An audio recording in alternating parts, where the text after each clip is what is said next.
Hello friend, welcome back to the new vlog. આજના નવા વ્લોગમાં તમારા સૌનું સ્વાગત છે. આઈ હોપ કે તમે બધા મજામાં છો ને અહીં અમે પણ જો મજામાં જ છીએ. અને આજે છે 18 એપ્રિલ અને આજે છે શુક્રવાર છે તો આજે છે ગુડ ફ્રાઈડે. તો એવું બધું છે અને આજે છે ચૈત્ર વદ પાંચમ અને મસ્ત મજાની મોર્નિંગ થઈ ગઈ છે ને હવે કાલે મેં પૂછ્યું તો એની કોઈ કોમેન્ટ કરી નથી કે જે 4 ફળ આપે, જે દોહા નંબર 1 હતું હનુમાન ચાલીસામાં, એમાં જે 4 ફળ છે તે કયા કયા છે. તો હજી સુધી કોઈ કોમેન્ટ નથી કરી. હું વિડીયોના એન્ડમાં તમને જરૂરથી કહીશ કયા કયા 4 ફળ છે. તમને ખબર હોય તમે જરૂરથી કોમેન્ટ કરી દેજો. તો એવું છે. તો જો હવે અમે 1-2 દિવસમાં ક્યાંક બહાર જવાના છે અને એ પણ તમને ખબર હોય ને તો તમે કોમેન્ટ કરી દેજો. નકરી કોમેન્ટ કરી દો એટલે છે ને થોડો આપણો વિડીયો થોડોક આગળ આવે. કોમેન્ટે કરવાની ને લાઈકે કરવાની એમ, અને શેરે કરી દેવાનું. તો હા, જો હજી સુધી તમે વિડીયોને લાઈક ન કર્યો હોય તો તમે જરૂરથી લાઈક બટન પ્રેસ કરી દેજો. ચાલો હવે થોડા ટાઈમ પછી આપણે મળીશું. તો હેલો મિત્રો, ગુડ આફ્ટરનૂન. કારણ કે આફ્ટરનૂનનો ટાઈમ થઈ ગયો છે. અત્યારે વાગી ગયા છે બપોરના 12 અને આપણે બપોરા કરવા માટે બેસી ગયા છે. એવી જમવામાં છે રોટલી, મગનું શાક અને છાશ. અને આ બાજુ મમ્મી પણ હારે જમવા બેઠી ગયા. જય શ્રી કૃષ્ણ. જય શ્રી કૃષ્ણ. અને મમ્મી જો સવારમાં થોડીક શોપિંગ કરીને પણ આવ્યા છે. મમરા અને પૌવા છે એટલે ચેવડો બનવાનો છે અને આમાં ટિફિન છે. લાઇટર ખરાબ થઈ ગયું હતું એટલે લાઇટર અને ઓલું કાળી કોથળીમાં શું છે? રૂ છે. ઠીક, રૂ. તો ટિફિન કેમ લેવા છો? ટિફિનમાં દાદાને મેં પૂછ્યું હતું આપણે ગોર વર્ષી દાદા. વાળવાની છે, ગોર દાદાને. એટલે મેં કીધું આમાં શું હોય એમ વર્ષી વાળવામાં. ઈ કે એક વાસણનું દાન હોય, ગમે એક વસ્તુ લેવાની છે. એટલે મેં કીધું તમારા ઘરમાં જે ન હોય ઈ કયો. મેં કીધું એવું ઈ વાસણ લેવાય ગયા. તો એ કે એમ કરો ને 3 ખાના તમને ટિફિન નાનું એવું આવતું હોય ને તો લઈ લીજો કે. છે. તો 4 ખાના નથી? ભાભણને જમવાનું કે તો ઈ બધાય જાય, પણ ઓલો ગોરાણી મને છોકરો નાનો છે એટલે ન જાય. ક્યાં જમવા? એટલે આપણે કેમ ભાભણને જમવા દઈ તો ઈ ગોરાણી માને છોકરો નાનો એટલે કે ઈ તો જમવા આવી કે નહીં. પછી અહીંથી આપણે ટિફિન મોકલવું હોય તો આ દાદા લઈને આવે એટલે ટિફિનમાં ભરી દઈ ને, અને એક સીધો ને બસ આ ટિફિન. વર્ષી વાળાને એવું આવે. એમ કેટલા દિવસે વાળવાના એવું હોય? હવા મહિને. ઠીક. 1 મહિનો 5 દિવસ તો થઈ ગયા આપણે, એટલે હવા મહિને. તો ક્યારે જમવાનું કરવાનું છે? જમવા તો નહીં આવે, એક પાકો સીધો ભરી દેવું અને આ વાસણનું દાન છે. બરોબર. એ આવી જાય ને આ લઈ જાય, આ ચોરી કરાવી જાય છે. પણ દાદા 3 ખાના, 4 ખાના નથી? 1 2 પણ 3 ખાવાનું નહોતું, તો એક નાનું એવું ખાનું છે ને ઉપરનું નાનું આવે છે. બરોબર. હા, એક નાનું દેખાય છે ઉપરનું. હા, નાનું છે ઈ જો. છે. તો પછી કઈ 3 નું નહોત કઈ, તો પછી તો એવું ન 4 નું ન હા લેવાય. એમ નહીં, દાદાએ કીધું હતું કે ભાઈ 3 ખાના વાળું એટલે આપણે પછી ઈ કીધું તમ તાર નાનું 3 ખાના વાળું આવે તો ઈ તમ તાર લઈ લે. છે. પછી 2 ખાના વાળા હતા. હા, તો 2 ઈ જેવા તો ન સામે. એમાં કઈ લેવાય નહીં. હા, બરોબર છે.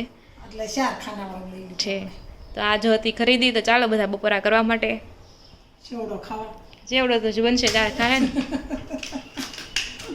તો જો વાગવામાં આવી ગયા છે 6:45 અને આપણે આજે છે ને ચેવડો બિલકુલ ખતમ થઈ ગયો હતો, કારણ કે આપણે છે ને ફ્રીજમાં નહીં પણ આ લોકોને ઓફિસમાં લઈ જવા હાટું જોઈએ ચેવડો. એટલે ફ્રીજમાં મને એમાં પણ એવું બોલવાનું હતું મારે, ફ્રીજમાં લઈ જવા હાટું એમ. એટલે કેમ ફ્રીજમાં મૂકો હાટું એમ? ના, ઓફિસમાં લઈ જવા હાટું, કારણ કે છે ને બધાને અમારા ઘરમાં છે ને ઓફિસે કામે જાય ને એટલે ચેવડો લઈને જ થાય. આપણે નહીં, જનરલી બધાયને. જો અમાર ભેગા જેટલા ખાવા બે છે ને ખાલી 1 કે 2 જણા પાસે ચેવડો નથી, બાકી બધા ચેવડો લાવે. સાચી વાત છે. ચેવડો હોય ને તો ગળે ઉતરે, નકર ગળે ન ઉતરે એવું થાય. લોથાના ગોળે મજા આવે અમારે. તો જો આ બાજુ આપણે હા નવું લાઇટર આવી ગયું છે આજે. આને છે ને અહીંયા ખોડ દેવાનું. કાંઈ એવું ખોડવું નથી, ખાનામાં રહી જાય. આપણા ખાના હોય ને બધા એમાં રહી જાય. અને આ બાજુ જો તેલ આપણે મૂક્યું હતું, કેમ કે ચેવડો બનાવ્યો તો બધી વસ્તુ છે ને આપણે તળી નાખી છે ને હવે આ બાજુ આપણે કુકર મૂક્યું છે, એમાં નાખ્યા છે બટેકા, ભેળ બનાવવાનું છે એટલે.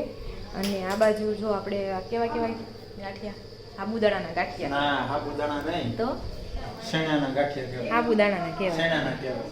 તો સાબુદાણાના ગાંઠિયા પણ બહુ જ મસ્ત બન્યા છે, બહુ મજા આવે છે ખાવાની. અને આ બાજુ ચેવડો, આ તો લોટનો ડબ્બો છે અને આ આપણે ચેવડો પણ રેડી થઈ ગયો છે. તો ચાલો હવે પછી ભેળ બનાવી માટે કટિંગ કરી નાખીએ, ટમેટા કાંદા, પછી મળીએ ભેળ થતી વખતે. ચાલો. જો વાગી ગયા છે 8:45 અને આપણે ભેળ ખાઈને એકદમ ફ્રી થઈ ગયા છે હવે. અને આ બાજુ જો મમ્મી છે તે વાટું બનાવે છે. આપણી વાટું છે કે કોની વાટું છે? આપણી છે. હાસુ ભાઈ બેકનો ધંધો શરૂ કરી દો. હવે મશીન આવી જશે વાઈટના નતા મશીનો હોય. તૈયાર મળે છે મશીન ન દુકાને. મૂકવું હોય તો આ હાથે આમ નવરા બેઠા અત્યારે બેઠા. કાંઈ આ બધી કરિયાણા દુકાન હોય ને તમે કહો ને તૈયાર વાઈટ આપો એટલે આપે ઈ. ઈ તો યાર આવે ઈ તો મને કીધું નહીં મળે છે. હા વાઈટનો ધંધો, હાથનો ધંધો ન હાલે. એટલે એવું છે ને જો પપ્પાને મજા ભાઈ, આ નથી ઈ છે હો.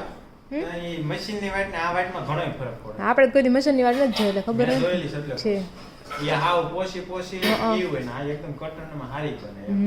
મતલબ મશીન ભલે હાથની બનેલી પણ આ મશીન છે, હાથ જેવી મશીનમાં ન ને બને. આમાં કાંઈ ન થાય, પસાર રૂપિયાનું ન થાય કાંઈ. આખો દી. આ થઈ જાય તો અલગ. અને આ બાજુ જો પપ્પા છે એ સૂઈ ગયા છે કારણ કે એને લગભગ માથું દુખે છે લગભગ નહીં, 100%.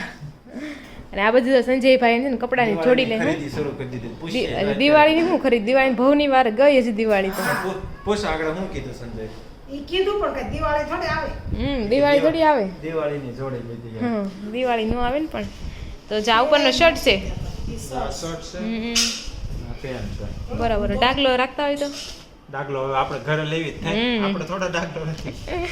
લેવા જાય ને કે ડાકલો આપો ને તમારે બધાને પડ્યો હોય તો એમ એટલે આ બતાવવા થાય આપણે બધો નો idea આવે. ડાકલામાં આઈડિયા આવી જાય તરત જોડી દેખાય. દાખલામાં idea આવે પણ કેવી ડિઝાઇન ખબર છે? હાવ ઝીણી ટપકી ટાઈપની ડિઝાઇન હોય ને હા. એમાં વધારે આવે. આ કાંઈ આવે છે ઝીણી છે, જે આનાથી મોટી ડિઝાઇન હોય ને તો અમુકનો ખ્યાલ ન આવે. એટલે ઝીણી ડિઝાઇન પ્લેન શર્ટ હોય ને તો એમાં જે આગળ idea આવે એમાં વાંધો ન આવે. બરાબર એટલે કઈ રીતે દાખલો કયો તો? કપડાનો ડાકલો જ બનાવેલો હોય ડાકલાનું ઉપર રાખે ને એટલે અસલમાં કેવી રીતના જોડી તૈયાર થાય ખબર પડે આમ આપણને. હોય ને, આમ મૂકી આ શર્ટ.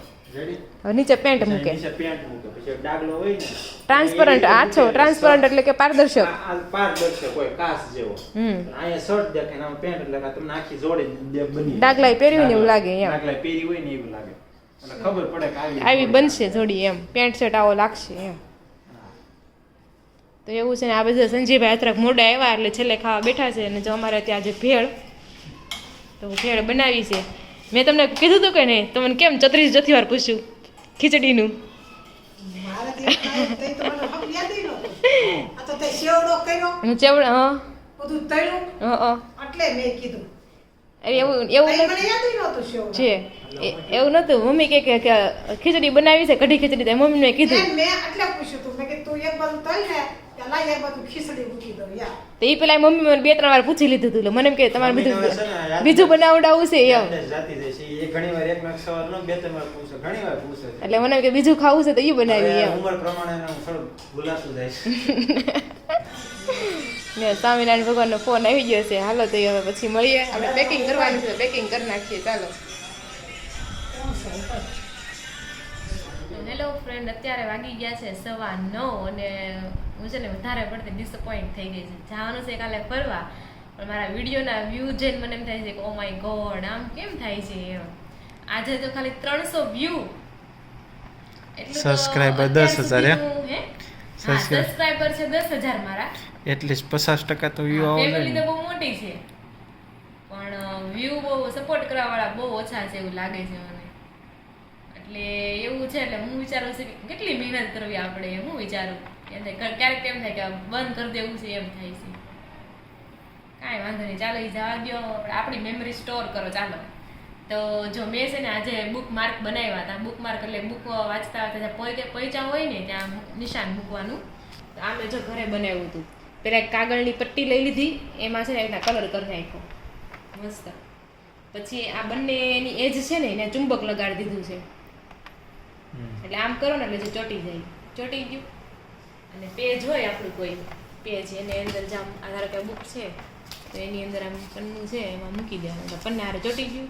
જો ચોટી ગયું એટલે આ નિશાન થઈ ગયું આપણું બુક માર્ક ન પડે કારણ કે ચુંબક હારે ચોટી ગયું છે પેજ એટલે એમ બે આજે બનાવ્યા છે કારણ કે આપણે પુસ્તકાલય ધીમે ધીમે મોટું થતું જાય છે એટલે બુક માર્ક જોશે જ ને તો પુસ્તકો ઢગલા થઈ જશે. એટલે જો એક આ બનાવ્યું છે આ બે બનાવ્યા છે. હજી હું નવા અમે પેન્ટર છે ને આર્ટિસ્ટ નવા બનવી છે હજી તો થોડીક આમ તેમ ડિઝાઇન હોય તો કોમેન્ટ કરજો બુક માર્ક તમને કેવા લાગ્યા એમ. અને બીજું એ કે 300 વ્યૂ છે એટલે કોઈ કોમેન્ટ તો ન જ કરી હોય ઓબ્વિયસલી વાત છે. ગયા વિડીયો મેં પૂછ્યું હતું કે દોહા નંબર 1 છે કઈ ગયા હનુમાન ચાલીસા હે ક્યાં મૂકો છો?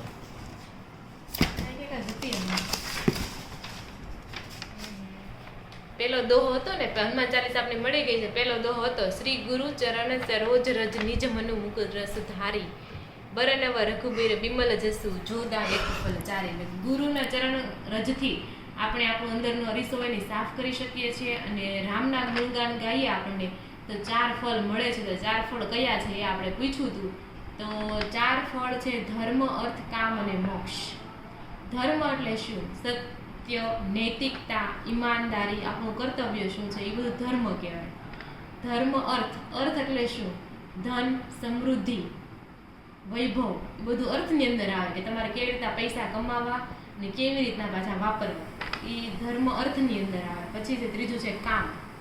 કામની અંદર એટલે તમારે સંસારિક જે ઈચ્છાઓની પૂર્તિ છે, દાખલા તરીકે પ્રેમ, આનંદ, સુખ, એને તે મેળવવાના અમુક નિયમો હોય. તમે ગમે એને બીજાને દુઃખી કરીને તમે પોતાનું સુખ ન મેળવી શકો, એ કામની અંદર આવે. ધર્મ, અર્થ, કામ અને મોક્ષ. મોક્ષ તો બધાને ખબર જ છે, બધાને જોતો છે, પણ બધાને કેમ લેવો ને કોઈ ખબર નથી. મોક્ષ એટલે જન્મ મરણના ચક્કરમાંથી મુક્તિ, સુખ દુઃખમાંથી મુક્તિ, કોઈ ભાવ નહીં, તો એને કહેવાય મોક્ષ. તો આ છે દોહા નંબર 1, એનું આપણે સમજ્યા ભાવાર્થ. એના પછી આવે છે દોહા નંબર 2. ભાઈ દોહા નંબર 2 છે ને અમે ફરીને આવીએ ને જ્યારે 2 દિવસ શનિ રવિ અને સોમવારે આપણે સમજાવશું દોહા નંબર 2. તો ચાલો અત્યારે આપણે પેકિંગ કરી લઈએ. સવારનો જો ટાઈમ થયો છે, હજી મારે માથું પણ ધોવાનું છે, બેગ પણ પેક કરવાનું છે. રોનકે એનું બેગ રેડી કરી નાખ્યું છે, એ બહુ ઝડપી કામકાજ છે એનું બધું, અને મારે હજી વાર લાગશે. માથું ધોવાનું છે, આપણે 10 દિવસ ફરવા જવાનું છે પાછું. 10 દિવસ ફરવા જવાનું છે ને એટલે તો એવું છે. તો ચાલો હવે એટલે 10 દિવસ નથી જવાનું છે તો એક જ દિવસ. તમારું પેકિંગ 10 દિવસનું છે એમ. પેકિંગ 10 દિવસનું થાય. પેકિંગ પણ બતાવશું કાલે સવારે જે ટાઈમ રહેશે ને તો. અને એટલે એવું છે. તો ચાલો બ્લોગમાં બન્યા રહેજો. અમે ક્યાં જઈએ છીએ તે જોવા માટે. અને એવું પણ બની શકે કે બ્લોગ 1-2 દિવસ આવે ન આવે, કારણ કે ત્યાં કેવું નેટવર્ક છે એના પર ડિપેન્ડ કરશે. નેટવર્ક આવે છે કે નથી આવતું, એટલે બ્લોગ આવે અથવા ન પણ આવે, મોડો પણ આવી શકે. હવે એ તમને નથી ખબર, એટલે થોડુંક એના માટે અગાઉથી અમે માફી માંગીએ છીએ. અને આવી રીતના જ અમારા બ્લોગને સપોર્ટ કરતા રહ્યો. વિડીયો લાઇક ન કર્યો હોય તો વિડીયો લાઇક બટન પ્રેસ કરી દેજો. વિડીયોને શેર ન કર્યો હોય તમે જરૂરથી શેર પણ કરી દેજો. અને સબસ્ક્રાઇબ ચેનલને ન કરી હોય તો સબસ્ક્રાઇબ પણ કરી લેજો. નવા નોટિફિકેશન તમારા ફોનમાં આવશે. તો ફરી મળીશું નવા બ્લોગ સાથે. ત્યાં સુધી જય શ્રી કૃષ્ણ અને રાધે રાધે.